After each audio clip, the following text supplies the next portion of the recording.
everyone, I am Tanica Campbell. I'm 22 years of age and I'm passionate about English, language and literature. Now I would say this passion of mine was developed in high school when I started reading 1 to 2 books daily.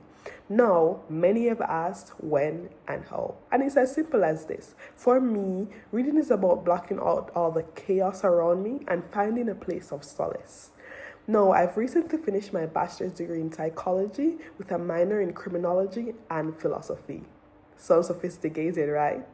Don't worry, it's as simple as this. I'm very passionate about mental illness, I'm passionate about knowledge, and I'm passionate about just criminal intent and the criminal mind. No, one of my passions also lies in kids. I love kids so much. I have a little one who is actually my brother, but I've been in his life since he was born, and so I'm very familiar with teaching little ones.